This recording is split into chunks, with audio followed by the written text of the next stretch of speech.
नमस्कार दोस्तों, एवरीथिंग अभिषेक YouTube channel पे मैं अभिषेक आप सभी का स्वागत करता हूं।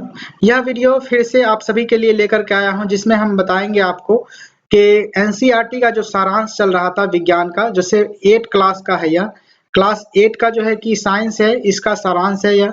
इसमें आपको देखने को मिलेगा 5वां चैप्टर। इससे पहले वाले सभी चैप्टर का वीडियो कंप्लीट हो चुका है, जिसका आपका लिंक आपको इसी वीडियो के डिस्क्रिप्शन में अवेलेबल है। वहां से जाकर के आप निश्चित ही अच्छे तरीके से सारे वीडियो सीक्वेंस वाइज देख सकते हैं। साथ ही इस वीडियो के माध्यम से आपको देखने को मिलेगा 5वां अध्याय का, जो कि चैप्टर का नाम कोयला और पेट्रोलियम है। ध्यान रखेंगे इस बात को। और इसी जानकारी के साथ अगर आप हमारे इस चैनल पे नए हैं तो निश्चित रूप से सब्सक्राइब करके बेल आइकन प्रेस कर लीजिएगा, ताकि आपको इसी प्रकार के नए वीडियो का नोटिफिकेशन समय से मिलता रहे।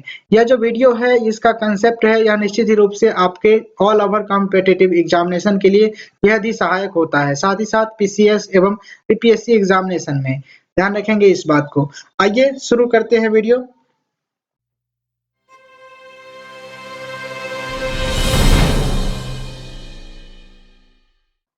सबसे पहले देखें तो चैप्टर का नाम आप देख सकते हैं, अध्याय 5वां, और इसका चैप्टर का नाम कोयला और पेट्रोलियम है। यह बात आप देख लिए। उसके बाद यहाँ पर देखेंगे प्रमुख शब्द, यानी कि यह जो टर्म दिए गए हैं, शब्द दिए गए हैं, जिसे टर्म भी कह सकते हैं इस चैप्टर को लेकर के। इस चैप्टर का यह विभिन्न प्रकार के जो प्रथम प्रमुख शब्द दिए गए हैं, यह बेहद ही इंपोर्टेंट होते हैं, जिसमें हम समझने को मिलेगा इसी चैप्टर के अंतर्गत हमें कि कोयला कैसे होता है, क्या होता है, नहीं होता है, इसके बारे में। कोयला गैस क्या होता है, कोल टार, कोक, जीवाश्म ईंधन, प्राकृतिक गैस, पेट्रोलियम और पेट्रोलियम परिष्करण, इस सभी चीजों के बारे में हम इस चैप्टर के माध्यम से समझेंगे। सबसे पहले आपके स्क्रीन पे कुछ फैक्ट दिए गए हैं, उसको जान लेते हैं। वायु देख सकते हैं, वायु, जल, मृदा और खनिज जो है कि क्या है, तो वायु, जल, मृदा और खनिज सम्मिलित होते हैं किसी भी चीज में। और क्योंकि ये सभी क्या है, तो प्राकृतिक द्वारा उपलब्ध कराए जाते हैं, और ये क्या है, तो प्राकृतिक संसाधन के रूप में हम इसे जानते हैं। प्राकृतिक संसाधन के रूप में हम इसे जानते हैं। थोड़ा सा इंक में चेंज कर लेता हूँ, ठीक है। तो प्राकृतिक संसाधन कौन से हैं, तो वायु, जल, मृदा और खनिज। ध्यान रखेंगे। आगे बढ़ेंगे और जानकारी देखेंगे, जिसमें कि आपको देखने को मिलेगा सबसे पहला यहाँ पर स्क्रीन पे कि अक्षय प्राकृतिक संसाधन। अक्षय प्राकृतिक संसाधन यानी कि क्षय नहीं होने वाले प्राकृतिक संसाधन क्या होते हैं, इसके बारे में। कि यानी ये संसाधन क्या होते हैं, यह संसाधन प्राकृतिक में असीमित मात्रा में उपलब्ध होते हैं। ध्यान रखेंगे इस बात को। जो अक्षय प्राकृतिक संसाधन है, वह क्या है, एक प्रकार से प्राकृतिक में उपलब्ध रहने वाले, जो असीमित मात्रा में उपलब्ध रहने वाले जो संसाधन होते हैं, और मानवीय क्रियाकलापों से समाप्त होने वाले नहीं होते हैं। ध्यान रखेंगे, जो मानवीय क्रियाकलाप कितना भी आप उसको यूज कर ले, उस संसाधन का, उसको आप समाप्त नहीं कर सकते। जैसे कि आप देख सकते हैं सूर्य का प्रकाश और वायु, ये दो ऐसे साधन है प्रकृति के, जिसे आप देख सकते हैं अक्षय प्राकृतिक संसाधन के रूप में कह सकते हैं। अगला देखेंगे तो इस फैक्ट के अनुसार देखें तो इस अध्याय में हम कोयले, पेट्रोलियम और प्राकृतिक गैसों जैसे प्राकृतिक गैस जैसे कुछ समाप्त होने वाले प्राकृतिक संसाधनों के विषय में अध्ययन करने वाले हैं।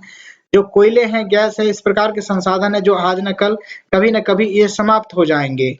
इनका निर्माण सजीव प्राणियों के, देख सकते हैं इनका जो निर्माण है, किसका निर्माण, तो प्राकृतिक गैस का निर्माण या फिर कोयले का जो निर्माण है, वह जो है कि सजीव प्रजातियों के मृत अवशेषों से प्राप्त होते हैं। अतः जीवाश्म ईंधन कहलाते हैं। इन्हें क्या कहते हैं हम, तो जीवाश्म ईंधन के रूप में हम जानते हैं। किनको, तो गैस को और कोयला को। आगे देखेंगे नेक्स्ट फैक्ट की तरफ कि उच्च दाब और उच्च ताप पर पृथ्वी के भीतर मृत पेड़ पौधे धीरे धीरे कोयले में परिवर्तित हो गए हैं। कोयले के प्रमुख या फिर मुख्य रूप से कार्बन होते हैं। कोयले के जो मुख्य रूप से क्या होते हैं, तो कार्बन होते हैं। यह वनस्पति के धीमी प्रक्रम द्वारा कोयले में परिवर्तन को जो है कि कार्बनीकरण कहते हैं। ध्यान रखेंगे इस बात को कि मृत वनस्पति के धीमी प्रक्रम को कोयले में परिवर्तन को क्या कहते हैं, तो कार्बनीकरण कहते हैं। कार्बनीकरण किसे कहते हैं, तो मृत वनस्पति के धीमे प्रक्रम द्वारा कोयले में परिवर्तन को क्या कहते हैं, कार्बनीकरण कहते हैं। क्योंकि जो है कि यह वनस्पति के अवशेषों से बना है, अतः कोयले को जीवाश्म ईंधन भी कहते हैं। कोयले को क्या कहते हैं, तो जीवाश्म ईंधन भी कहते हैं। अगला फैक्ट आपके स्क्रीन पे कि वायु में गर्म करने पर कोयला जलता है और मुख्य रूप से कार्बन डाइऑक्साइड गैस उत्पन्न करता है। वायु में गर्म करने पर कोयला जलता है और मुख्य रूप से कार्बन डाइऑक्साइड गैस उत्पन्न करता है। अगला फैक्ट आपके स्क्रीन पे कि उद्योग में कोयले के प्रक्रम द्वारा कुछ उपयोगी उत्पाद प्राप्त किए जाते हैं, जैसे कि कोक, कोलतार और कोयला गैस। ध्यान रखेंगे, उद्योग में कोयले के प्रक्रम द्वारा जो है कि इसका कुछ उपयोगी उत्पाद को निकाले जाते हैं, जिसमें कि कोक और कोलतार तथा कोयला गैस होता है। ध्यान रखेंगे, यह इम्पोर्टेंट है। अब जानेंगे यहाँ से कि कोक क्या होता है। यह एक प्रकार का कठोर, संरग्न और काला पदार्थ होता है। यह कार्बन का लगभग जो है कि शुद्ध रूप होता है। कोक का जो है उपयोग इस्पात के औद्योगिक निर्माण और बहुत से धातुओं को निष्कर्षण निकालने में किया जाता है। ध्यान रखेंगे इस बात को। कोक का जो है उपयोग औद्योगिक निर्माण क्षेत्र में और बहुत से धातुओं का जो है निष्कर्षण निकालने में हम इसे इस्तेमाल करते हैं, कोक का। आगे बढ़ेंगे तो ये देखेंगे कोयला गैस। कोयला गैस क्या होता है, तो कोयले के प्रक्रम द्वारा कोक बनाते समय कोयला गैस प्राप्त होता है।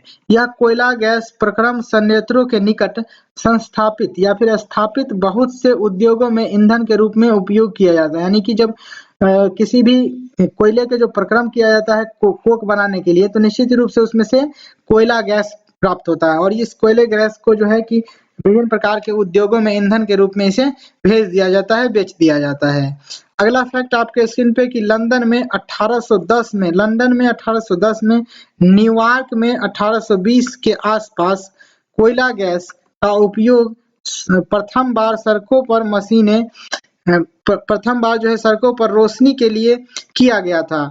आजकल इसका उपयोग रोशनी के बजाय ऊष्मा के स्रोत के रूप में भी हम करते हैं। किसका उपयोग, तो कोयला गैस का उपयोग। हाँ, उसके बाद देख सकते हैं कोलतार का आप देखें तो यहाँ पर निश्चित रूप से अच्छे तरीके से आपको दिखने को मिलेगा कि कोलतार क्या होता है। यह एक अप्रिय गंध वाला काला गाढ़ा द्रव होता है। यह एक प्रकार का द्रव अवस्था में पाया जाता है। यह लगभग 200 पदार्थों का मिश्रण है।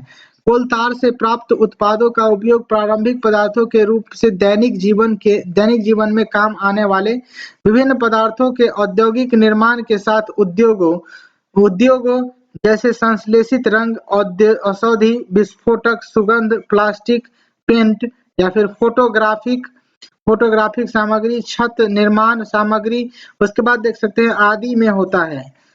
उसके बाद देखें तो रोचक तथ्य यह है कि मौत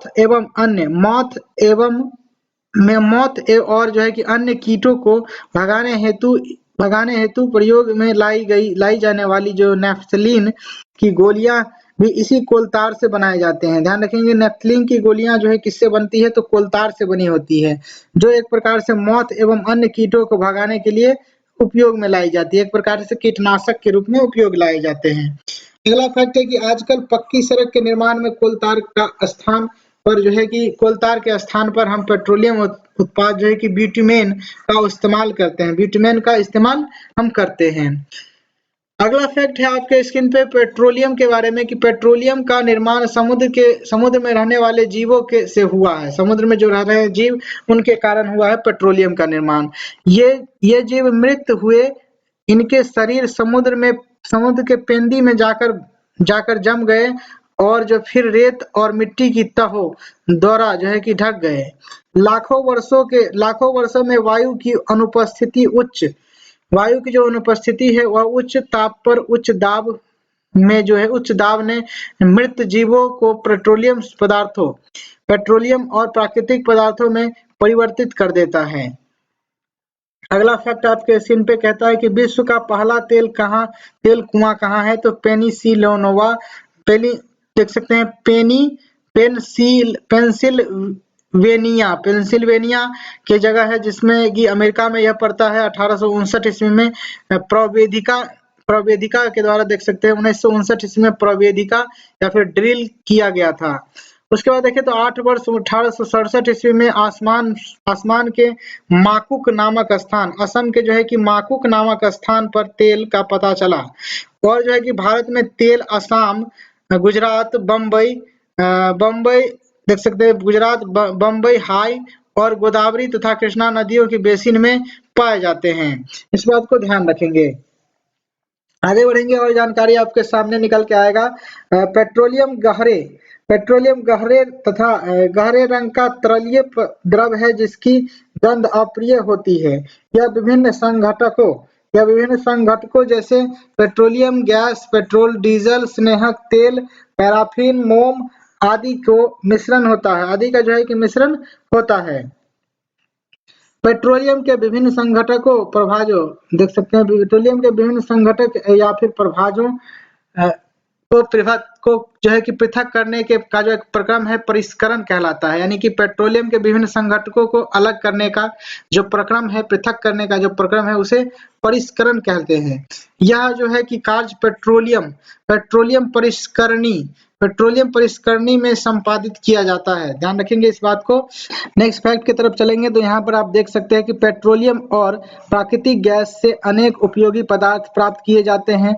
इन्हें क्या कहते हैं, तो पेट्रो रसायन हम कहते हैं। इनका जो है कि उपयोग अपमार्जक बनाने में, रेशा बनाने में, जैसे पॉलिएस्टर, नायलॉन, एक्रिलिक आदि का निर्माण में हम इसे इस्तेमाल करते हैं पेट्रो रसायन का। ध्यान रखेंगे। पॉलीथीन और अन्य मानव निर्मित प्लास्टिक आदि के औद्योगिक निर्माण में किया जाता है। यानी कि पेट्रो रसायन का उपयोग जो देखें तो बहुत ही बड़े पैमाने पर किया जाता है, जिसमें कि अन्य मानव निर्मित प्लास्टिक हो या फिर पॉलीथीन हो या फिर कोई भी प्रकार के रेशे हो, अपमार्जक मतलब सर्फ होता है, तो इस सभी चीजों में इसका इस्तेमाल किया जाता है। गैस से प्राप्त होने वाले जो गैस से प्राप्त हाइड्रोजन गैस का उपयोग उर्वरकों, यूरिया के उत्पादन में किया जाता है। आपने बहुत अधिक व्यावसायिक महत्व के कारण पेट्रोलियम को काला सोना भी कहते हैं। ध्यान रखेंगे इस बात को कि पेट्रोलियम को हम काला सोना के नाम से भी हम जानते हैं, जो व्यावसायिक महत्व के कारण। इसे आगे बढ़ेंगे और जानकारी आपके स्क्रीन पे दिखेगा तो देख सकते हैं आप यहाँ पे। अगला जानकारी है कि प्राकृतिक गैस को उच्च दाब पर संपीड़ित गैस यानी सीएनजी जो बोलते हैं, कंप्रेस नेचुरल गैस बोलते हैं इसे, संपीड़ित प्राकृतिक गैस जिसे बोलते हैं के रूप में भंडारित किया जाता है।